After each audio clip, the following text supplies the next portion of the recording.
a special edition of the Maize and Blue Reviews. Good afternoon, Michigan football. Special a couple ways. Special because we have former Wolverine Jerry Diorio, who is on the show on this Friday. Great to see you, Jerry. How are you? Great to be a Michigan Wolverine, Denny. Yeah, hey, Michigan playing at Illinois tomorrow. We're going to talk all about that. Also special because we usually are live at 2 o'clock, but we decided to kick this one off at noon because Jerry's got a huge football game today, but also Michigan basketball has their media day, and I'm going to be heading down there to watch them scrimmage. So, and then be able to talk to some of the players afterwards. And I just was not going to be able to do that if we did it at 2 o'clock. So we have moved it up. That's why we're doing what we're doing. I just added that about the big game for you tonight, Jerry, but you did tell me you had a big game tonight. So good luck. Yeah, thank you, Denny. You know, Denny, I'm really looking forward to hearing what you got to say about what you have to say about the basketball team and how they're looking. I really have great expectations. I'm really jacked up. Love the coaching hire. I think he's done some really nice things in the transfer portal this year to get some players in. So really looking forward to your reporting on that one. Well, thanks. You know, they look like they've got some good stuff going on the recruiting front. They've got the scrimmage today. They've got an exhibition coming up on Sunday down in Detroit. And then before long, they will be into it. I have just been waiting and, concentrating on football, but now I'm jumping in with both feet and on the hardwood. Can't wait for basketball. The seasons change, and now we're ready for some of these winter sports. I'm ready for that. Well, we're always ready for football, and we'll have some tomorrow at 3:30 in Champaign. We'll go over some of the numbers, what Jerry has looked at, what I'm looking at, as we are a little bit over 24 hours till they kick off over there. Jerry has put some plays from whether Illinois, what to look for, Michigan-wise. But let's just start talking about this game tomorrow. Jerry, I've watched Illinois play a couple times. I didn't see anything in their non-conference. I thought that this was a good win when they beat Kansas, who was a top 25 team at the time. But Kansas is 1-5, so that doesn't look as good, obviously. This game at Nebraska, Nebraska only has one loss on the season, and it was to Illinois on a Friday night in Penn State, you mean, Denny? No, I'm looking up at the top. The Nebraska only has one loss on the year. Oh, okay, Nebraska, yes. Yeah, I was starting out right at the top there. Nebraska just with one loss, and it was to Illinois.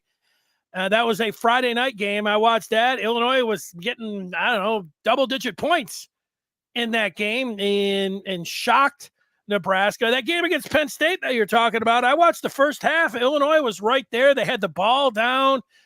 They had not just red zone issues. There was some goal line issues against the Nittany Lions. That game was a little bit closer, even though 21-7, you say it was close anyways.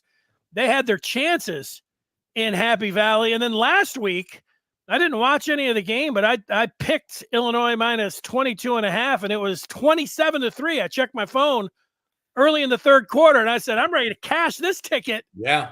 And obviously Purdue, behind their first-time starter, a redshirt freshman, came all the way back and tied it and got into overtime before losing by 1 point. So there we are. I don't know, Jerry, what do you think of this matchup? Michigan is started as a 3-point favorite. They are now a 3.5-point favorite. Well, Denny, I like this matchup. Illinois is a good team. There's no question about it. They're very physical. Bielema brings that physicality to their program. They're going to want to run the ball. They're going to want to establish the run. They're going to, what's surprising to me about this Illinois team is that they're not more highly ranked versus the run. Usually when you see a good run team, you see a good defensive team against the run. And I think, if I'm not mistaken, I think they're like, what are they? 12th in the 15th in the Big Ten, Denny, giving up 150 yards a game. So that's a good matchup for us. That's our strength is rushing the ball and playing on the road. Run teams Run teams travel well, and so do defenses. So, Denny, listen, I've been pretty critical on Michigan and the coaching staff, especially during those two losses. But here's the second half of the season. Everything is still in front of us. This is a huge game. If we beat Illinois, we got Oregon coming back. You just saw what Oregon did to Ohio State.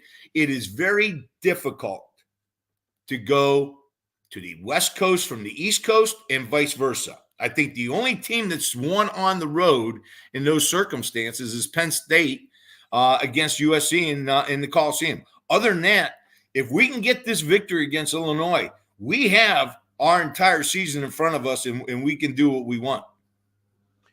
Yeah.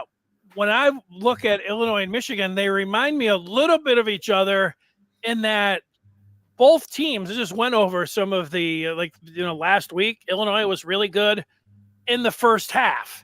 And Michigan has played, they were really good in the first half against Minnesota and USC in back-to-back games, pretty good against Arkansas State and in their opener in the first half, and then they were pretty good in the second half against Washington. I don't know, however you want to look at it at Washington. They came on, they had 2 scoring drives late in there, but the point here is I haven't seen either team really put together a full game, and that's what there's some intrigue here for Michigan. They have a Jack Tuttle, another starter, going to make his first start at Michigan, and then neither of these teams have put together a full 4 quarters. So, trying to pin this one down saying, this is what Michigan does and this is what they're going to do. Who knows? I hope they have a modest passing game. That's nice that Illinois, that they might be able to run, and Michigan will just keep running until we know that until Illinois stops them. But you can't have the worst passing attack in the Big Ten, which statistically Michigan does. Actually, they have the worst one in the country. So yes. I'm just looking to be a little encouraged with Tuttle under center. He doesn't have to play perfect. It doesn't mean he can't turn it over. I don't think he can have multiple turnovers, but let's see a modest performance by the quarterback. Denny, that you hit the nail on the head. It's all about turnovers. First of all, I want to say this. There is a huge amount of parity.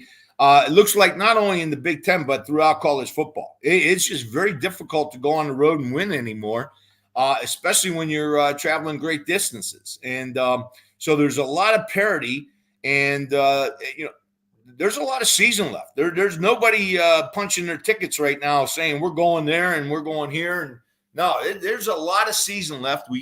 We're halfway through it, and a lot of football left to play. A lot of things going to happen in the next 6-7 weeks that's making up for a very exciting football season. And that's part of the reason I like this structure so much. I wasn't crazy about SC, UCLA, Washington, Oregon coming in. But I can see some of the benefits, especially with this excitement in the football schedule, and how you are never in a comfortable situation. Yeah, I don't like how Michigan has played this year. I'm with you, but as far as the college football season and Michigan in the Big Ten with all those West Coast teams now in there, I love it. It's like it's like a bowl season every week, and it's gonna.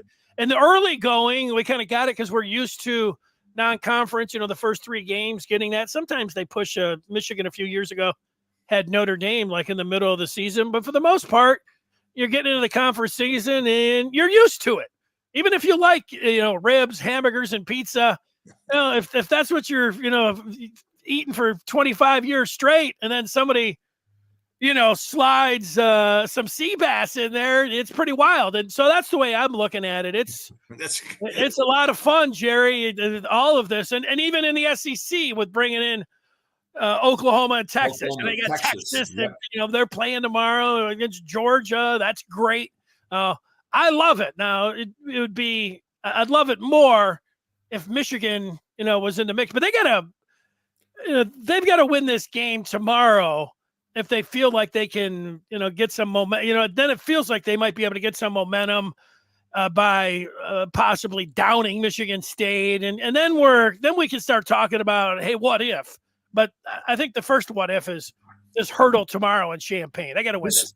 This is a huge game for both teams. Illinois sitting there saying, "Hey, we hold our own destiny. We could be playing for a playoff spot." So turnovers is going to be key. If we can control our turnovers, try to get that crowd out of it, and control the ball, control the time of possession a little bit, I think we're in real good shape. Again, when I was first looking at this Illinois team, I was very surprised that their defense was not as good as I thought it would be. I think 2 or 3 weeks ago, they were 8th in the country in scoring defense. Now, all of a sudden, they're like 15th in the Big Ten in scoring defense, giving up over 20 points a game. So,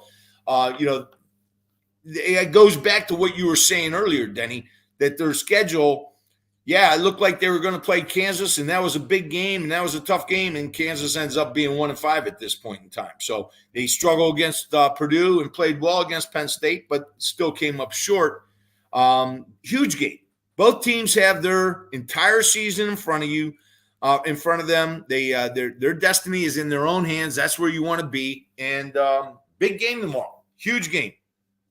Yeah, Illinois' quarterback, Altmaier, he wasn't all that hot last year, but he's made big-time improvements this year, and they look like they've got some pretty good wide receivers from watching them in those 2 games that I talked about, Nebraska and Penn State. Now, getting back to Michigan just for one thing, when it comes down to the turnovers, they know it. It's what everyone's talking about when you turn it over like they did, and you got a merry-go-round at quarterback, and there's so much focus on it. You understand that as a player that you have to forget pretty quick. You have one play, and if it's bad, you got to erase that memory and get ready to play. But because everyone is harping on the turnovers and the quarterback position, I think you just saw it. And I think everyone felt it at Washington when Tuttle came in. He came in, Michigan had a touchdown. He threw one pass in that touchdown drive where Donovan Edwards ran it. Then they got a field goal. Then they came out in the second half and had a touchdown. It was like, it was beautiful. Everybody felt the momentum and everything. And then, you had the 3 and outs and the turnovers, and it was kind of like, back to the same old. I say all that because if Michigan has a turnover, and it can happen in a game, it happens all the time. But for this team, I think the psyche, it'd be really big for them to have a clean game or certainly have a lead, because man, that's going to be a turnover and a switch like that. It's big anyways, even if you train your guys and talk about momentum. But for Michigan, everybody's going to look at them and say, "Oh, now they don't have any quarterback. Now they're done." So it's a huge thing if it happens. You hope it doesn't happen, that they're going to have to overcome if they turn the ball over in tomorrow's game. On the other hand, Denny, we have to create turnovers ourselves. Our defense has got to come up with some turnovers. You're looking at the numbers, and statistically, we're nowhere near where we were last year. No. Points allowed, rushing. The rushing defense is been decent. I think it's ranked 3rd in the Big Ten, and we've gone against some pretty good teams. Pass defense has been a real Achilles heel. Yes. We need to create some turnovers as well. And we're doing a pretty decent job. We've got a couple kids, Johnson, I believe Makari Page has got multiple interceptions as well. Barry has gotten a couple forced fumbles. So, that's going to be a huge part of tomorrow's game. Who's going to secure the ball and the least amount of mistakes? I'm there. And having said all of that, Jerry, I look at this game. I made my prediction. It is over on the Maize and Blue review, along with some of the other staff members. You can see those on Friday. And hey, you want to see that in real time and get in with all of the other bonuses that you get by being a member of the Maize and Blue review. You can get full access today by going to michigan.rivals.com. We would love to see you over there. I made my prediction as 30-27 with Michigan as the winner with a Dominic Zavada kick at the buzzer to get specific. So a real thriller with Michigan coming out on top and prevailing by 3 points. How do you see the game, Jerry? Well, I like that prediction, Denny, because you're basically saying that Tuttle is going to give Michigan about 7 to 10 points more than what we're used to this season. So if Tuttle can bring an extra touchdown, I think, we should feel real good. Illinois is coming off a tough game. I mean, they played Purdue. They had to play 4.5 quarters. You know, their starters were in there for 4.5 quarters. So that's and we're coming off a bye. So really, the advantage of their home field is really negated by our bye, and we should be feeling good about that situation. Well, you feel good if they are able to get the win, because then you're staring at the rest of the schedule. However you feel about rivalry games and Michigan State at night. You already mentioned Oregon. Indiana's undefeated, which is pretty wild to say. Northwestern. On top of everything, too, Denny. They are statistically basically on top of everything on offense. Yeah. I think they're on top on some categories on defense as well. So they are.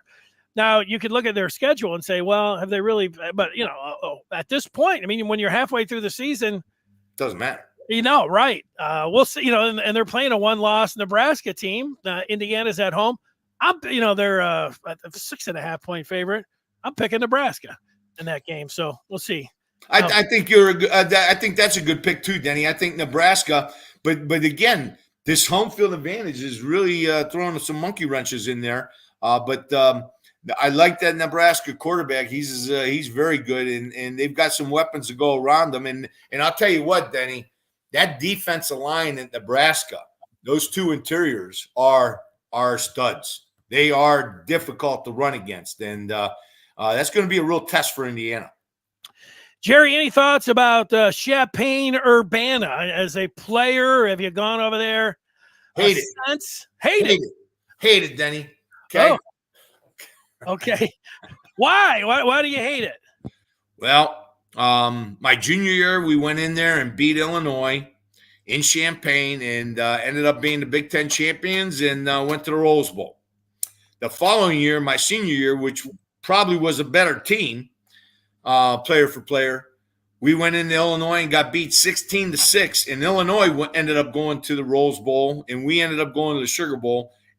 Not even getting a piece of the Big Ten championship. Illinois won it outright, and we ended up playing Auburn in the Sugar Bowl 9-7. We lost that game, but I think Illinois got a running clock put on it. If it was a high school game, I think it was like 48-6 or something like that. They got beat by UCLA. You know, same old thing. The Rose Bowl brought them out there for 2 weeks, fattened them up like a turkey, and then slaughtered them.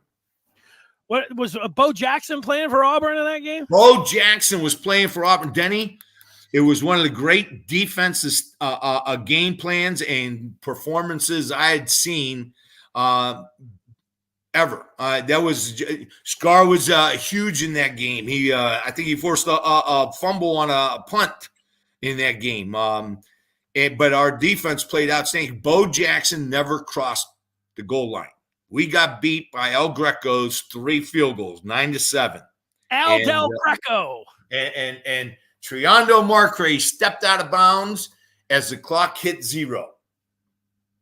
And we lost on the last play of the game, but in the Sugar Bowl. But no, I hated Illinois.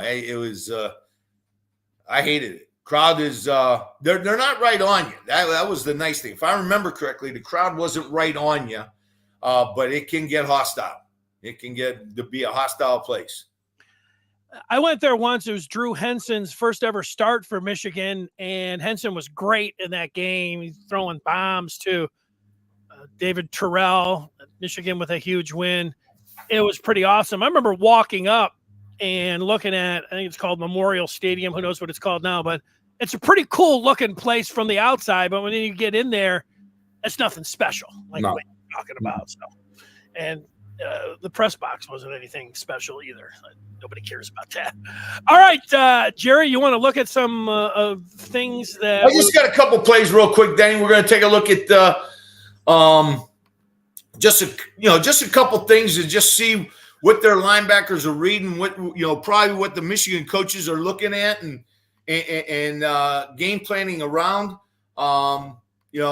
This is a very good team. This is a very physical team, and they can play. And they've got some real good offensive weapons, and it's going to be a heck of a matchup. Okay, so here we are. All right, now this is number 28, Dylan Rosiak. I think he's the leader of their team. He's their pretty much their Mike linebacker. He's the second leading tackler on their team.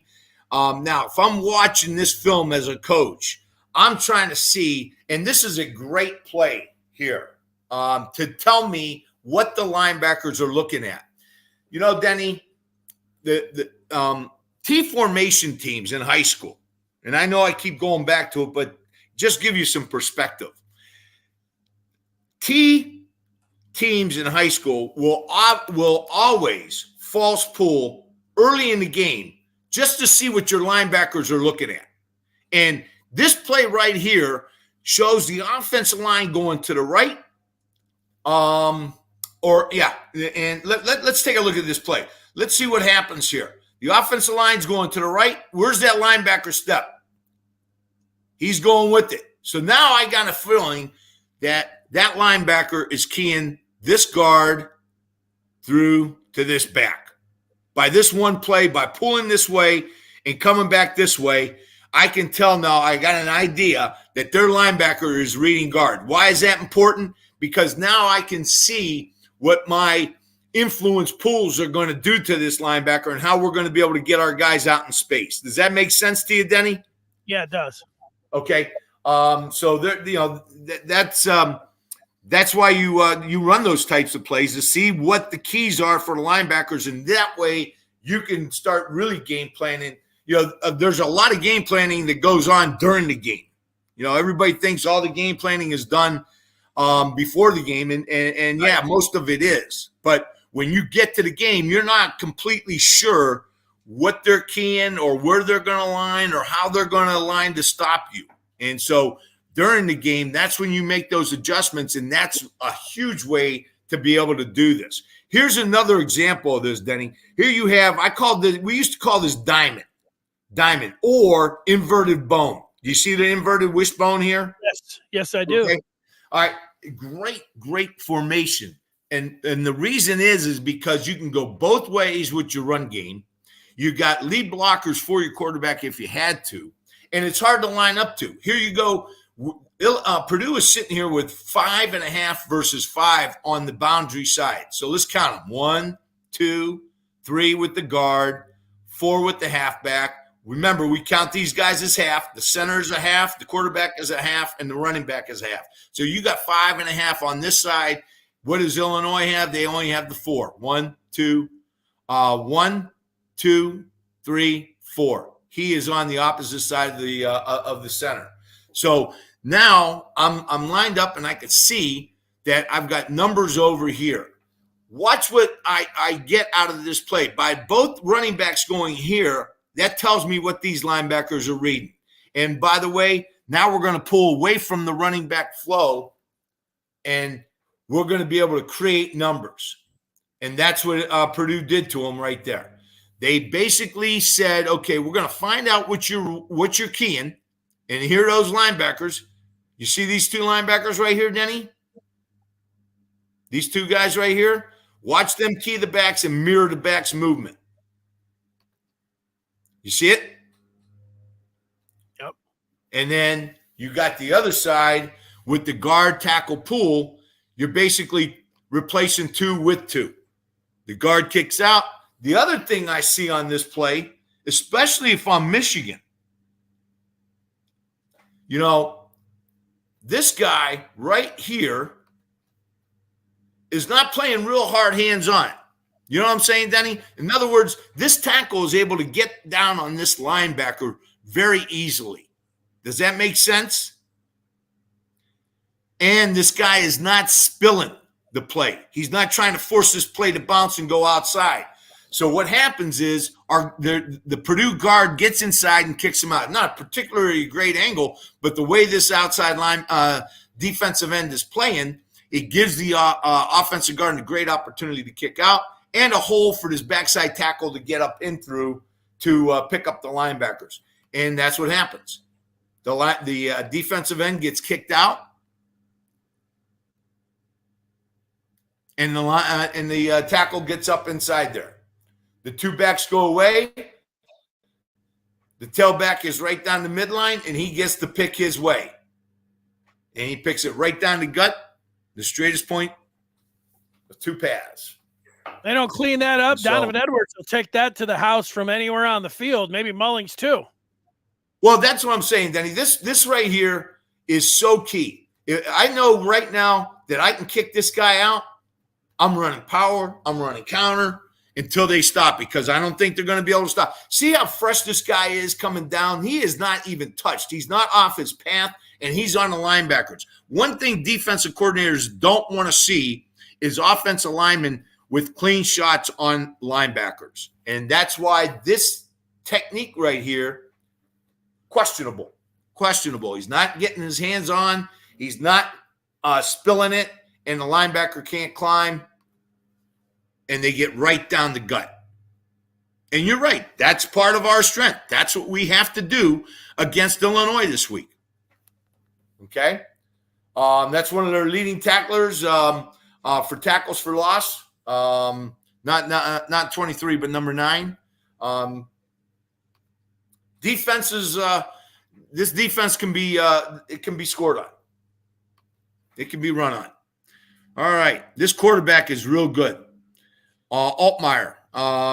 Here he is, just Denny. This guy he's averaging what, 280 or 270 yards in the air per game, something crazy like that.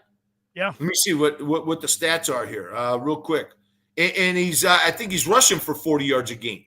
67% over 1,400 yards, passed for 369 against Purdue. Second leading rusher on the team. So this is going to be a real challenge for our defense to be able to make sure that this guy is checked, and we can take it. That's a heck of an improv route move right there.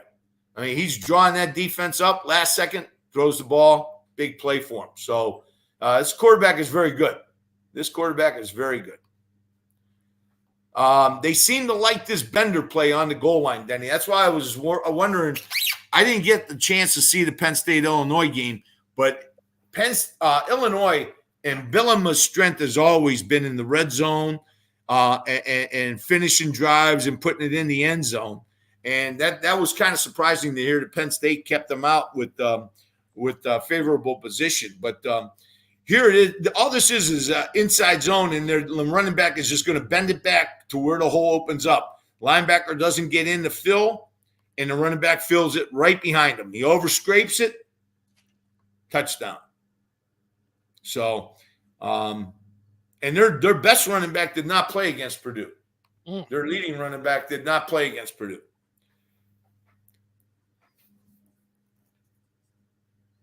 Big play there. That's their leading receiver right there. And here's another big play.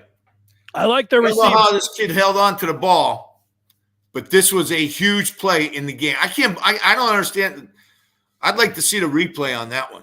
I mean, multiple angles on this one. That's surprising he held on to the ball. That was a heck of a play by him. This quarterback is good. So are their receivers. And so are their receivers. Yep. Like I said, this is their leader, Dylan Rosiak. I know I'm pronouncing it wrong. Here he is right here. Linebacker. He's second leading tackler on the team. But he seems to always be around the ball. And so we're going to have our eyes on him as well. Yeah, let's block him. That's all I got, Denny. Well, Jerry, I'm going to tell you this. That was good stuff, looking at all of that. I got to tell you that, Illinois or, running that bend play down there, if Michigan loses, I'll be going on a bender, tomorrow. If things don't work out well. So that's the way it goes. Hey, great stuff, Jerry. Enjoy the game tomorrow, and good luck tonight in your game. Hail to the victors, Denny. Yeah, we got to get a couple victories tonight and tomorrow. Yes, big time. Big weekend for football. I like Midway point, baby. Thanks for joining us. Smash that like button. We'll talk with you after the game tomorrow on the Michigan Post Game Live. Everybody have themselves a great weekend. See ya.